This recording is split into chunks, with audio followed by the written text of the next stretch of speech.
कल्याणपुर गांव हमेशा की तरह शांत था। सुबह की हल्की धूप नदी के ऊपर बने पुराने लोहे के पुल पर पड़ रही थी। ये वही पुल था जिससे हर दिन बच्चे स्कूल जाते थे, किसान मंडी जाते थे, बीमार लोग अस्पताल पहुंचते थे और मजदूर रोजी कमाने शहर जाते थे। किसी ने कभी सोचा भी नहीं था कि यही पुल एक दिन मौत और जिंदगी के बीच की सबसे बड़ी परीक्षा बन जाएगा। उसी गांव में अमन नाम का एक गरीब लड़का रहता था। उम्र सिर्फ 13 साल, लेकिन आंखों में गजब की समझ और दिमाग में सवालों की लंबी कतार। उसके पिता दिहाड़ी मजदूर थे और मां दूसरों के घर बर्तन मांजती थी। अमन पढ़ाई में अच्छा था, पर उससे ज्यादा वह चीजों को ध्यान से देखने में माहिर था। वह छोटी छोटी बातों पर गौर करता था, जिन्हें बड़े लोग अक्सर नजरअंदाज कर देते हैं। एक दिन स्कूल से लौटते समय अमन पुल पर रुका। नदी का पानी पिछले कुछ दिनों की बारिश की वजह से तेज बह रहा था। तभी उसने देखा कि पुल के नीचे का एक खंभा पहले से ज्यादा दिखाई दे रहा है, जैसे उसके नीचे की मिट्टी बह गई हो। उसने ध्यान से देखा, लोहे पर जंग लगी थी और हल्की सी कंपन भी महसूस हो रही थी। अमन का दिल तेज धड़कने लगा। उसे कुछ गलत लग रहा था। वह घर गया, लेकिन उसका मन बार बार उसी पुल की तरफ जा रहा था। रात को भी उसे नींद नहीं आई। अगली सुबह उसने अपने दोस्त रवि से बात की, लेकिन रवि हंस पड़ा और बोला कि यह पुल उसके दादा के जमाने से खड़ा है, कुछ नहीं होगा। अमन चुप हो गया, पर डर कम नहीं हुआ। अगले कुछ दिनों में बारिश और तेज हो गई। नदी उफान पर थी।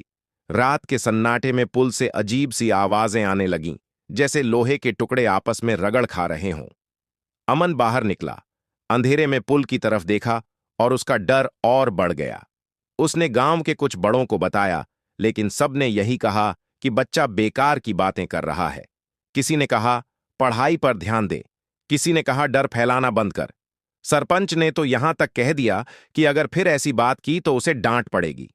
अमन अपमानित हुआ, लेकिन उसके मन में एक ही बात घूम रही थी, अगर वह चुप रहा तो कुछ बहुत बुरा हो सकता है। फिर वह दिन आया जब गांव में हाट लगने वाली थी। दूर दूर से लोग आने वाले थे। सुबह से ही पुल पर भीड़ बढ़ने लगी। बैलगाड़ियां, मोटरसाइकिलें, बच्चे, बूढ़े सब उसी पुल से गुजर रहे थे। अमन सुबह सुबह ही पुल पर पहुंच गया। उसने अपने पैरों के नीचे हल्की कंपन महसूस की। तभी अचानक पुल से तेज चरचराहट की आवाज आई। अमन का दिल बैठ गया। वह जोर जोर से चिल्लाने लगा कि रुक जाओ, पुल कमजोर है, लेकिन भीड़ में उसकी आवाज दब गई। कुछ लोग गुस्से में उसे धक्का देकर आगे बढ़ गए। तभी एक जोरदार धमाके जैसी आवाज हुई और पुल का एक हिस्सा थोड़ा सा धंस गया। लोग घबरा गए, चीख पुकार मच गई। उस पल अमन डरकर भागा नहीं। वह पुल के बीच खड़ा हो गया और पूरी ताकत से चिल्लाया कि सब लोग पीछे हटो, धीरे धीरे एक एक करके निकलो। लोग पहले तो घबराए, लेकिन जब उन्होंने पुल को हिलते देखा तो अमन की बात मानने लगे। एक बच्चा फिसल गया, अमन ने उसे उठाया। एक बुजुर्ग का पैर लड़खड़ाया, अमन ने उनका हाथ थाम लिया। हर सेकंड खतरे से भरा था। तभी पुल का एक बड़ा हिस्सा टूटकर नदी में गिर गया। पानी के तेज शोर ने सबको दहला दिया, लेकिन क्योंकि लोग समय रहते हट चुके थे, कोई जान नहीं गई। कुछ देर बाद प्रशासन और इंजीनियर आए। उन्होंने कहा कि अगर थोड़ी देर और भीड़ रहती तो बड़ा हादसा हो सकता था। सबकी निगाहें अमन पर टिक गईं। वही लड़का जिसे सबने डांटा था, आज सबकी जान बचाने वाला हीरो बन चुका था। सरपंच की आंखें झुक गईं। उसने अमन से माफी मांगी। अमन के माता पिता की आंखों में आंसू थे, डर के भी और गर्व के भी। गांव वालों ने तय किया कि अब अमन की पढ़ाई की जिम्मेदारी वे सब मिलकर उठाएंगे। अमन उस दिन समझ गया कि सही बात कहना आसान नहीं होता, लेकिन अगर समय पर न कही जाए तो उसकी कीमत बहुत भारी हो सकती है।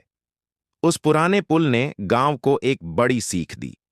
कभी कभी सबसे छोटी आवाज ही सबसे बड़ा सच होती है।